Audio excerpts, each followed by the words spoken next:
Assalamualaikum students, this is Mukhtar sir. You are welcome in FEI's online classes and the today's topic is the resources, and this is part number 1 of this very topic from the geography subject.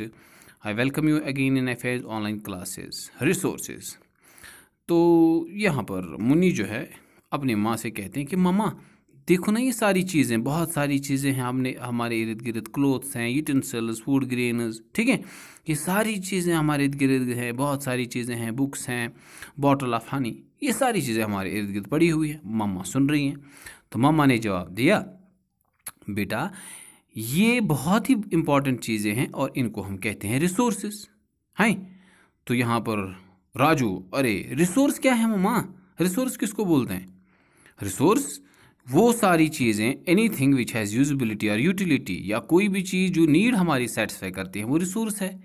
आए आपने इर्द गिर्द देखो ना बच्चा, बहुत सारी चीज़ें ऐसी हैं जिनसे हम फ़ायदा उठाते हैं। ऑब्जर्व करो, अपने इर्द गिर्द देखो, ये सारी चीज़ें जो हैं इनको हम रिसोर्स कहते हैं। पानी जो आप पीते हो ना राजू, वो भी रिसोर्स हैं। आई बात समझ में? इलेक्ट्रिसिटी जो हम इस्तेमाल करते हैं वो भी रिसोर्स हैं। रिक्शा जिसमें आप स्कूल जाते हो ना राजू हर दिन, वो भी क्या कहते हैं, वो भी रिसोर्स हैं। और किताब या बुक्स जो आप इस्तेमाल करते हैं हर दिन में, वो भी रिसोर्स ही है। आई बात समझ में? पापा आपके लिए क्या कर रहे हैं? मम्मा मम्मा वो खाना पका रहे हैं। हाँ, तो उसमें जो सब्जियाँ, गैस, या जो भी चीज़ें वो उस खाने में इस्तेमाल कर रहे हैं, वो सारी चीज़ें जो हैं रिसोर्स हैं। पानी, रिक्शा जो हम इस्तेमाल करते हैं, सब्जियाँ, बुक्स, ये सारी की सारी चीज़ें क्या है? राजू झट से जवाब देता है, मम्मा ये रिसोर्स हैं। बिल्कुल आपने सही समझ लिया, ठीक है। और यूटिलिटी और यूजिबिलिटी जो है, यही चीज़ों को या चीज़ों को जो है रिसोर्स बनाती है। अब आपके दिमाग में एक पॉइंट आएगा कि कोई चीज़ कैसे रिसोर्स बनता है। राजू बोलता है अपनी मामा से कि कोई चीज़ मामा कैसे रिसोर्स बनता है, तो मामा क्या जवाब देती हैं, ये जो है थिंग्स जो है रिसोर्स तभी बनती हैं जब वो कोई वैल्यू रखती है। हाँ, यूटिलिटी जो है उन चीज़ों को वैल्यू देती हैं। रिसोर्स जो है तभी जाके वैल्यू रिसोर्स कहलाते हैं जब उनमें कोई वैल्यू होता है। Value means worth. हाँ, या जब हम देखते हैं वर्थ या उसकी वैल्यू जो होती है, यही चीज़ों को रिसोर्स बनाती हैं। और ये जो वैल्यू होती हैं दो टाइप्स की होती है, इकोनॉमिक वैल्यू और नॉन इकोनॉमिक वैल्यू। जैसे हमारे पास कॉपर, एल्यूमिनियम या मेटल्स जो रहते हैं, इनकी इकोनॉमिक वैल्यू रहती है, इनको हम बेच सकते हैं पैसे के कंपैरिजन में। लेकिन लैंडस्केप, पहाड़ है, ये सारी चीज़ें हम बेचते नहीं हैं, लेकिन इनसे भी हमारी नीड सेटिस्फाई हो जाती है, तब ये भी रिसोर्स है भाई साहब, ठीक है सर। अच्छा, आपकी दादी क्या करती हैं, कभी कभी वो आपको घरेलू नुस्खे देती हैं, होम रेमेडीज़ जिनको हम बोलते हैं, सर के दर्द के हवाले से, ज़ुकाम के हवाले से, लेकिन उसके बदले में वो कोई पैसा चार्ज करते हैं नहीं। तो ये नॉन इकोनॉमिक एक्टिविटी में आता है। लेकिन जब यही चीज़ें, इनके ऊपर पेटेंट आपका हो जाएगा, कॉपीराइट हो जाएगा, बाज़ार में ये चीज़ें बिकेंगी, आपका फार्मूला बिकेगा, तब ये जो है इकोनॉमिक एक्टिविटी बन जाता है, इसकी वैल्यू बन जाती है। पेटेंट क्या होता है याद रखेंगे आप, the exclusive right over an idea और N invention.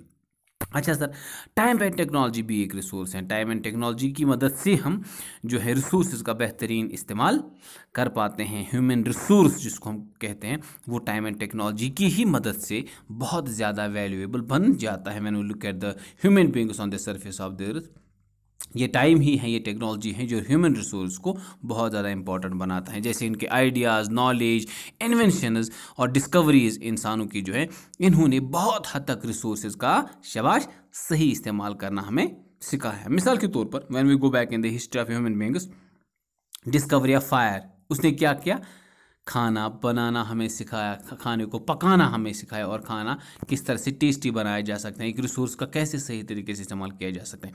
Invention of wheel ने मॉडर्न ट्रांसपोर्टेशन को जो है बनाया। हम देख सकते हैं आजकल के दौर में एक छोटे से व्हील से लेकर किस तरह मॉडर्न ट्रांसपोर्टेशन आजकल हम इस्तेमाल करते हैं। रिसोर्स है पानी, जो कि हज़ारों सालों से चलता आ रहा था, लेकिन पानी को रोक के डैम्स में जमा करके हमने हाइड्रो इलेक्ट्रिसिटी में उसको तब्दील कर दिया। मतलब आप समझ सकते हैं ना बात, कि इस तरह से हम रिसोर्स का इस्तेमाल कर पाते हैं। अब टाइप्स ऑफ रिसोर्स की हम बात करें, अलग अलग टाइप्स की हम बात करेंगे रिसोर्सेज के हवाले से।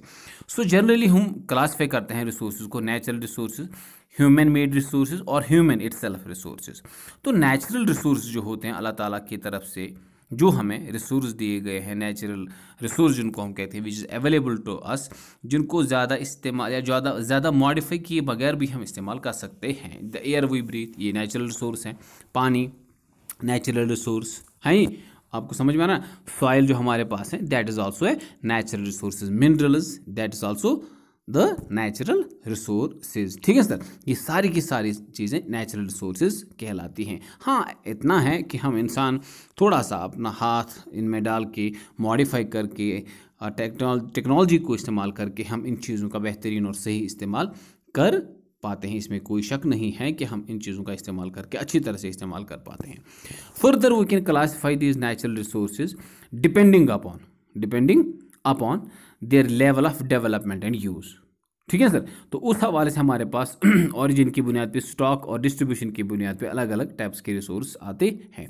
When we look at the types of resources on the basis of development और यूज़ की बुनियाद पे, इस्तेमाल की बुनियाद पे, हमारे पास दो टाइप्स के रिसोर्स रहते हैं, एक्चुअल रिसोर्स यार और पोटेंशियल रिसोर्सेज। ठीक है sir, what are actual resources?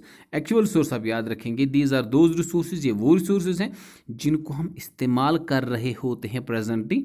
At the same time उनकी क्वांटिटी भी हमें पता होती है कि हमारे पास कितना है। जैसे कोल हिंदुस्तान में कितना है ये हमें पता है और उसका हम इस्तेमाल भी कर रहे हैं, एक्सट्रैक्ट भी कर रहे हैं। हमारे पास में पेट्रोलियम कितना है उसके बारे में हमें पता है और उसका हम इस्तेमाल भी कर रहे हैं। और इसी तरह से ब्लैक सॉइल जोन्स हमारे पास हैं, ये भी एक बेस्ट रिसोर्स माना जाता है, कितना है ये भी पता है और इस्तेमाल भी कर रहे हैं। तो ये एक्चुअल रिसोर्स बन जाते हैं ये सारे रिसोर्सेज। आई बात समझ में? Very nice. Potential resources, simple, वो रिसोर्सेज जिनका हम इस्तेमाल नहीं कर रहे होते हैं, those resources which are not being used at present time, और इनकी एंटायर क्वांटिटी भी हमें पूरी तरह से पता नहीं होते हैं। तो ये पोटेंशियल यानी कि फ्यूचर में इस्तेमाल किए जाने वाले रिसोर्स को पोटेंशियल रिसोर्स कहते हैं। आए बात समझ में? Very good. तो इसके बाद अगर हम देखें तो मिसाल के तौर पर अगर हम यहाँ पर एग्जांपल ले सकते हैं, जो हमारे पास यूरेनियम लद्दाख में मिलता है, ना तो उसकी क्वांटिटी हमें पता है, ना उसका प्रेजेंटली एक्सट्रैक्शन है, इस्तेमाल किया जाता है। तो ये फ्यूचर में इस्तेमाल होने वाले रिसोर्स हैं, इसलिए हम इसको पोटेंशियल रिसोर्स कहते हैं।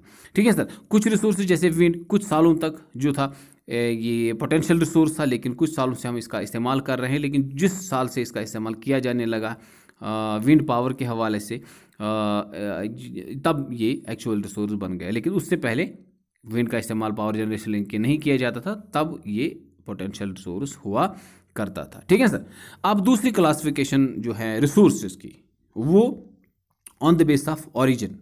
ठीक है सर, ओरिजिन की बुनियाद पे हमारे पास जो है दो टाइप्स ऑफ रिसोर्सेज हैं, abiotic resource and biotic resource. Abiotic resources are those resources which are non living in nature. Non living जो हमारे पास चीज़ें रहती हैं एनवायरनमेंट में, नेचुरल, जैसे हमारे पास लैंड है, सॉइल है। ठीक है सर, ये सारी की सारी मुर्दा चीज़ें हैं, लेकिन हमारे पास ये पेड़ पौधे, जंगली जानवर, सारे के सारे लिविंग चीज़ें जो हैं, इनको हम क्या बोलते हैं? बायोटिक रिसोर्स बोलते हैं। तो स्टॉक एक और क्लासिफिकेशन है। On the base of stock हमारे पास रिन्यूएबल और नॉन रिन्यूएबल रिसोर्स रहते हैं।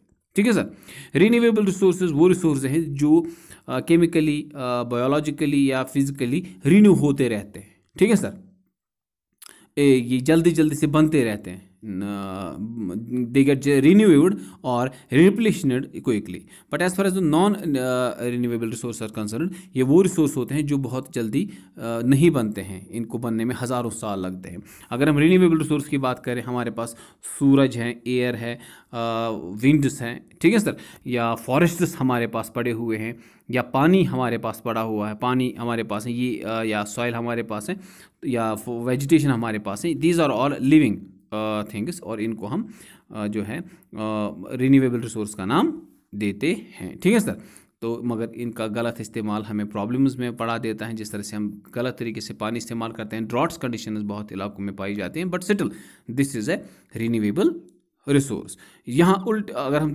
नॉन रिन्यूएबल रिसोर्स की बात करें, ये वो रिसोर्स होते हैं जो रिन्यू होने में जिनको बहुत टाइम लगता है, it takes thousands of years to renew, and they are limited in stock. हमारे पास मिनरल्स जैसे हमारे पास हैं, फॉसिल फ्यूल्स हमारे पास हैं, ठीक है सर, आयरन ओर ले लो, कोल ले लो, ठीक है सर, पेट्रोलियम ले लो, ये सारी के सारे नॉन रिन्यूएबल रिसोर्स हैं। They take hundreds and thousands of years to renew themselves, but this is the classification on the base of stock. ठीक है सर, तो पेट्रोलियम वगैरह तो आपने इसमें देख ही लिया होगा। So this was all about this part number 1। आपने इस वीडियो को एंजॉय किया होगा। उम्मीद है कि अगली वीडियो तक के लिए आप इसको पूरी तरह से देखेंगे, एंजॉय करेंगे और वो बातें याद रखेंगे जो हमने आपके साथ शेयर की। अगले वीडियो तक के लिए खुदा हाफिज़, अस्सलाम वालेकुम।